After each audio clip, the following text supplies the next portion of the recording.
ನೋಡಿ, ಮಹದೇವಪ್ಪ ಮೊನ್ನೆ ಅವರ ಪಾರ್ಟಿ MLAಗಳಿಗೆ ಮಹದೇವಪ್ಪ ಹೇಳಿರೋದು, ನಾಯಿಗಳು, ಬೀದಿ ನಾಯಿಗಳು ಹಿಡಿದು ಒಳಕ್ಕೆ ಹಾಕಬೇಕು, ಹೈಕೋರ್ಟ್ ಆರ್ಡ್ರ್ ಏನೇನೋ ಹೇಳ್ತಾರಲ್ಲ, ಎಲ್ಲ ಹುಚ್ಚುಚ್ಚಾಗಿ ಮಾತಾಡೋಕ್ಕೆ ಶುರು ಮಾಡಿಬಿಟ್ಟಿದ್ದಾರೆ. ಈಗ ದಲಿತ CM ಮಾಡಬೇಡ ಅಂತ ಯಾರು ಹೇಳಿದ್ದಾರೆ?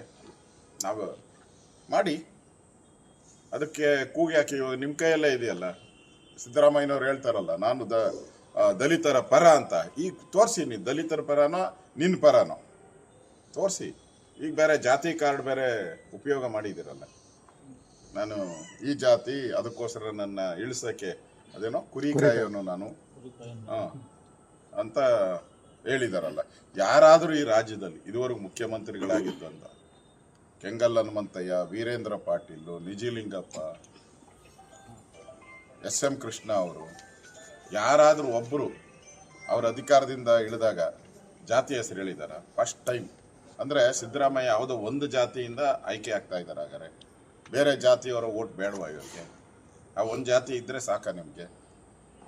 ನೀವು ಕರ್ನಾಟಕದ ರಾಜ್ಯದ ಮುಖ್ಯಮಂತ್ರಿ, ಎಲ್ಲ ಜಾತಿ ಸಮುದಾಯದ ಜೊತೆಲಿ ಕೆಲಸ ಮಾಡಬೇಕಾಗಿದ್ದು ಕಾನೂನಾತ್ಮಕವಾಗಿ ನಿಮ್ಮ ಡ್ಯೂಟಿ. ಅದು ಬಿಟ್ಬಿಟ್ಟು ನಾನು ಆ ಜಾತಿಯವನು, ನನಗೆ ಅವಕಾಶ ಟ್ವೀಟ್ ಮಾಡಿರೋದು ನಿಮ್ಮ ಅದರ ಹೈಕಮಾಂಡಿಂದ ಮೆಸೇಜ್ ಬಂದಿದೆ ಪಕ್ಕ. ಈಗ ಹೈಕಮಾಂಡಿಂದ ನೀನು ಆದಷ್ಟು ಖಾಲಿ ಮಾಡಿ ಹೊರಡಪ್ಪ, ನೀನು ಮನೆ ಖಾಲಿ ಮಾಡು. ಇದು ಬಾಡಿಗೆ ಮನೆ, ನೀನು ಬಂದಿರೋದು ಕಾಂಗ್ರೆಸ್ಗೆ ಬಂದಿರೋದು ಬಾಡಿಗೆ ಮನೆ ಬಂದಿದ್ಯಾ? ಇನ್ನು ಲೀಸ್ ಪೀರಿಯಡ್ ಕೊಟ್ಟಿದ್ದೀರಿ ನಾವು, ಆ ಲೀಸ್ ಪೀರಿಯಡ್ ಮುಗಿದೋಯ್ತು, ಮನೆ ಖಾಲಿ ಮಾಡ್ಕೊಂಡು ಹೊರಡು ಅಂತ. ಒಂಥರ ಬಾಡಿಗೆ ಮನೆ ಖಾಲಿ ಮಾಡ್ಕೊಂಡು ಸಿದ್ದರಾಮಯ್ಯನವರು ಹೊರಡಬೇಕು, ಆ ರೀತಿ ಮೆಸೇಜ್ ಬಂದಿರಬೇಕು. ಅದಕ್ಕೋಸ್ಕರ ಜಾತಿಯ ನಾಟಕವನ್ನು ಆಡ್ತಾ ಇದ್ದಾರೆ.